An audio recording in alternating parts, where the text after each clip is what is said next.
natanong po natin ang Pangulo kanina. Wala na pong Rigodon. At ang mga pangalan po ay isusumite sa Commission on Appointments as soon as possible.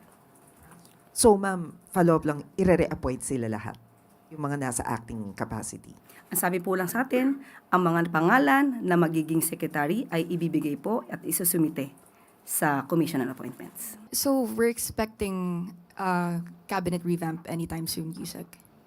With regard to the Rigodon, sa ngayon wala po. Pero yung patungkol po kay DNR Secretary, tinitingnan po yan ng Pangulo. So ibig sabihin po, there's a possibility that there's gonna be a change in leadership in the DNR. Titignan po muna kung ano po yung record sa ngayon. Kapag ka po napakita na po sa atin at naibigay po sa atin ng update, ibibigay ko po sa inyo agad. Ma'am, sorry po, clarification lang po. Ano po yung record na tinitingnan po ng Palace na i-review po?